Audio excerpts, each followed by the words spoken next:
So if you're trying to get a clear-eyed view of where India's tech engine is really heading in 2025, you are in the right place. Absolutely. We have pulled together quite a stack of recent analyses, from the latest NASSCOM projections to all these new legislative frameworks. And they really do tell a story. They do. It's a story of acceleration, but also, I think, of massive targeted disruption. It's more than just acceleration, you know. I'd call it a structural pivot. We've seen the global headwinds impact spending over the last year. That's clear. For sure. But the real narrative for the Indian IT sector right now is this aggressive resilience. It's rapid digitalization and a really decisive pivot toward AI-led transformation. And regulation. And critical regulatory reform. You can't have one without the other. Okay, let's unpack this. Our mission today is to synthesize what these sources are telling us about the Q4 FY25 outlook. And we're going to focus on two things: the money and the laws governing the machines. Good way to put it. The headline numbers, I mean, they confirm the long-term ambition is absolutely colossal. We're talking a projection of $300 billion in revenue by the 2026 financial year. That $300 billion goal is just so critical because it shows the sector is aiming to move way past its traditional role. Right. It's not just about services anymore. Exactly. And to put that growth in context, the industry contributed, 7% to India's GDP in the last fiscal year, FY24? And the goal is 10% by 2026. 10%, yeah. And NASSCOM's latest estimates for the current fiscal year, FY25, show total revenue is expected to go over $282.6 billion. So that's incremental growth of nearly $14 billion in just this year alone. That's huge. What's driving that momentum right now? It's definitely shifting. It's moving away from, pure traditional labor arbitrage. That growth is being driven largely by engineering R&D. And those global capability centers, right, the GCCs. The GCCs are exploding. And for anyone less familiar, GCC is essentially a dedicated offshore innovation and R&D hub for a global company. And the key shift in 2025 is that these aren't just seen as cost centers anymore. Not at all. They're now recognized as major value hubs. They're driving high-end, complex, really strategic tasks. Okay, so that sets the financial stage. But to hit those numbers, you need the talent. Always. So let's dive into the human capital side, because this is where the picture gets, I think, really complicated, especially when we look at the compensation data coming out in early 2025. There's a real paradox there. A huge paradox. Yeah. You have this soaring confidence in market growth, but then you have these really cautious expectations for individual paychecks. Well, the market is signaling serious confidence through its hiring goals. I mean, we saw white-collar hiring surge 32% year-on-year back in January 2025. 32%. That's a massive rebound. It is. And overall, month-over-month hiring saw a healthy 10% growth in February. So companies are absolutely ready to scale up their operations. And IT is leading that charge, especially for new graduates, right? Precisely. The IT hardware and software sector, it actually doubled its share of fresher hiring to 34% in February 2025. Doubled it. Wow. Yeah, companies are aggressively building their bench strength now. They're anticipating future project flow, particularly in those entry-level positions where, the costs are lower. And what's fascinating here is that this growth isn't just in the usual places. No, it's not confined to the major metros anymore. Tier 2 cities are truly emerging as key hubs.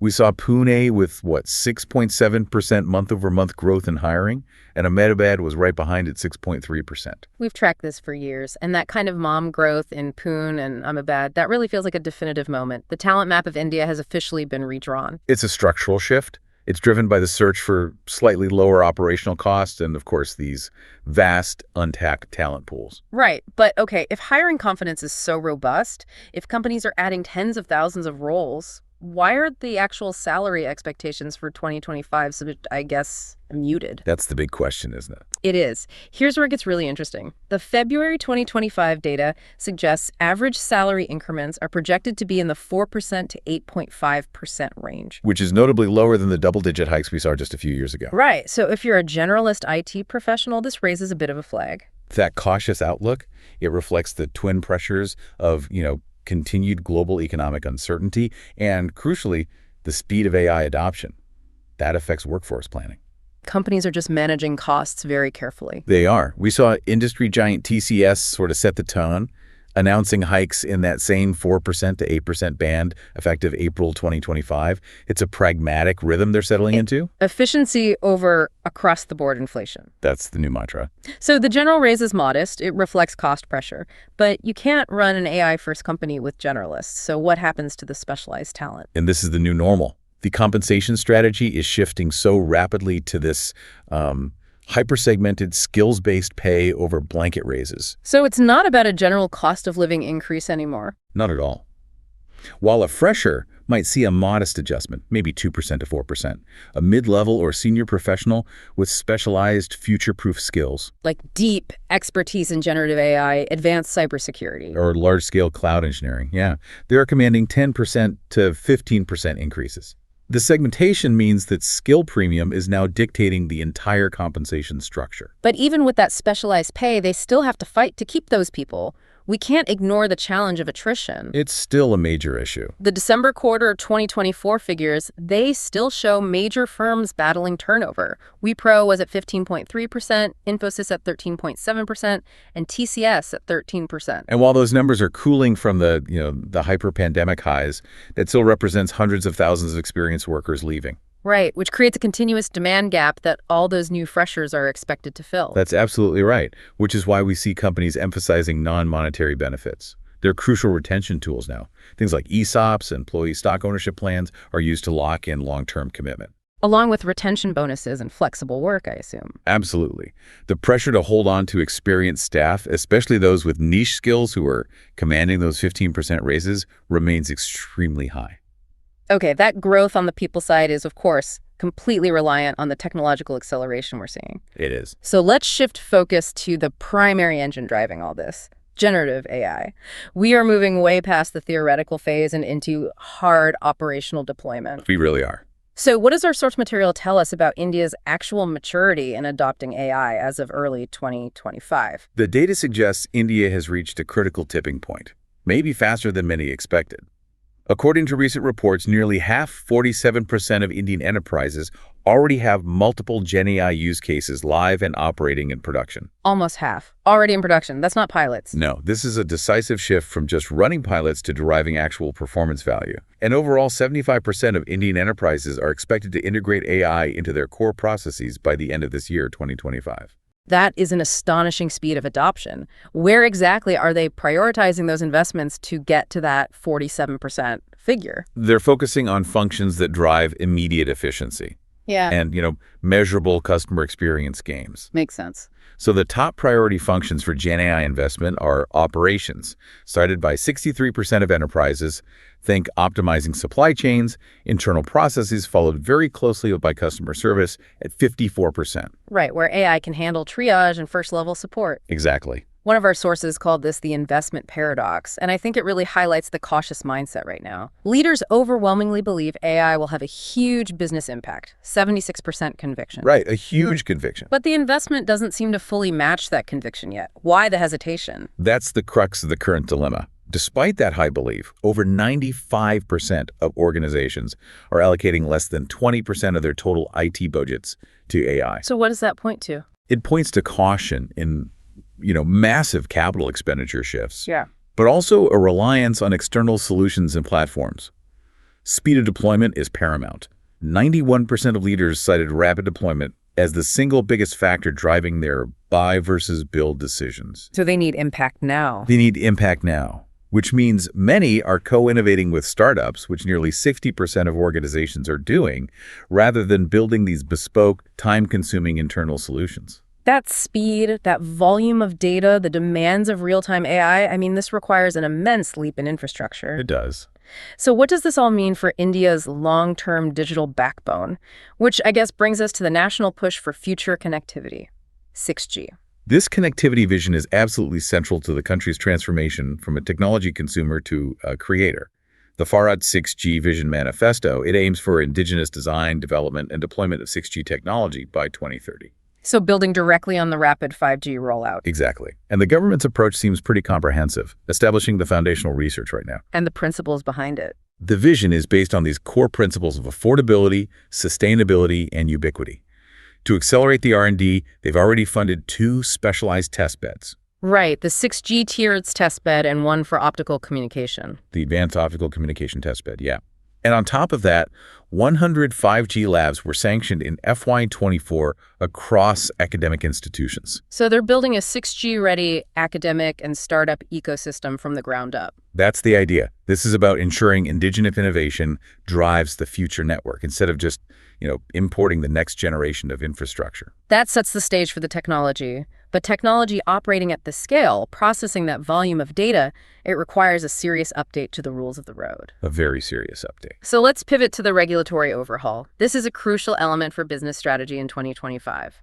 It defines how companies are going to operate digitally. This is perhaps the biggest fundamental shift impacting every single firm operating in India's IT space.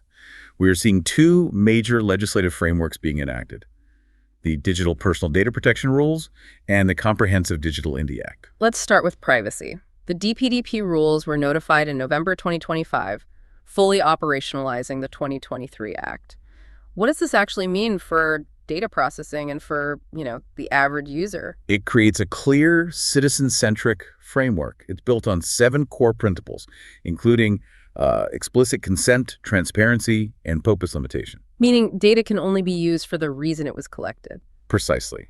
And crucially, the rules introduce an 18-month phase compliance period for organizations or data fiduciaries to adjust their systems. 18 months? For large firms handling millions of user records, that's not a lot of time. It's a very short period for a shift of this complexity. They have to audit every single piece of data they hold. And what's the enforcement mechanism? How serious are the consequences if you don't comply? Very serious. We're seeing the creation of the Digital Data Protection Board of India. And compliance failures carry substantial financial penalties. Failing to maintain reasonable security safeguards, for instance, can result in penalties up to 250 crore. 250 crore. I mean, that is one of the stiffest regulatory penalties introduced in recent Indian legislation. It shows the seriousness with which data governance is now viewed. It's a real threat. This also strengthens individual rights, doesn't it? Yes. Data principles. That's us, the individuals. We get strengthened rights. The right to correction or erasure of our data.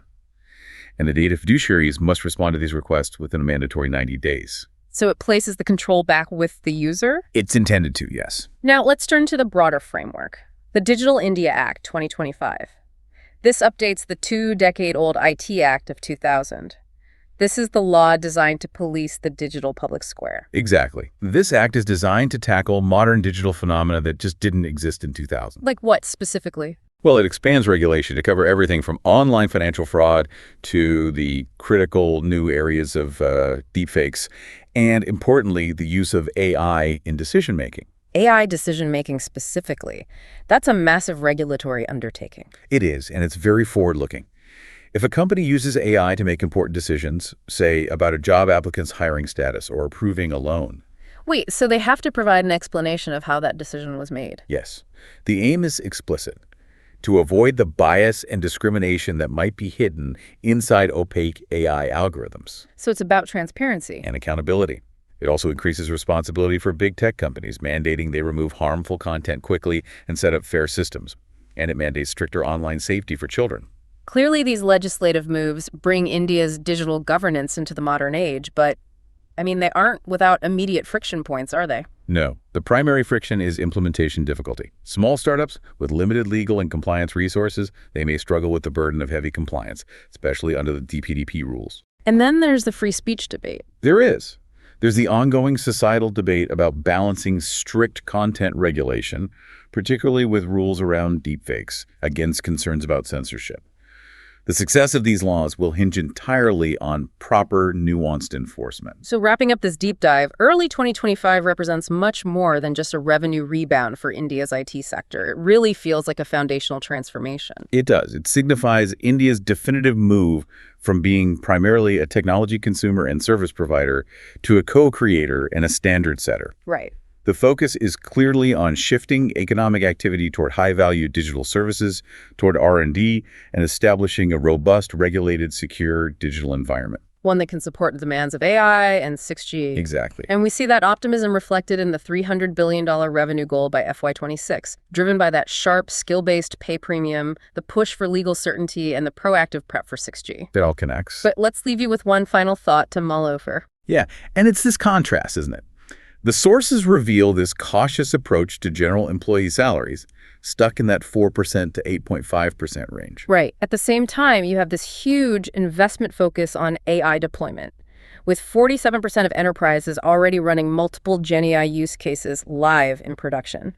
So considering that explosive growth in operational AI and the new cost efficiency focus driving the rise of Tier 2 cities and mass fresher hiring, The question you have to ask yourself is how quickly will the market demand for those generalist IT roles shrink? especially when compared to the hyper-specialized AI and ML skills that are commanding those 10 to 15% salary hikes. So think about what this rapid segmented shift means for the long-term career stability of every individual currently working in IT services, and how fast you need to pivot your own skills portfolio to secure your place in this newly defined economy. That structural adjustment is the new reality of the global IT workforce. We'll see you next time on The Deep Dive.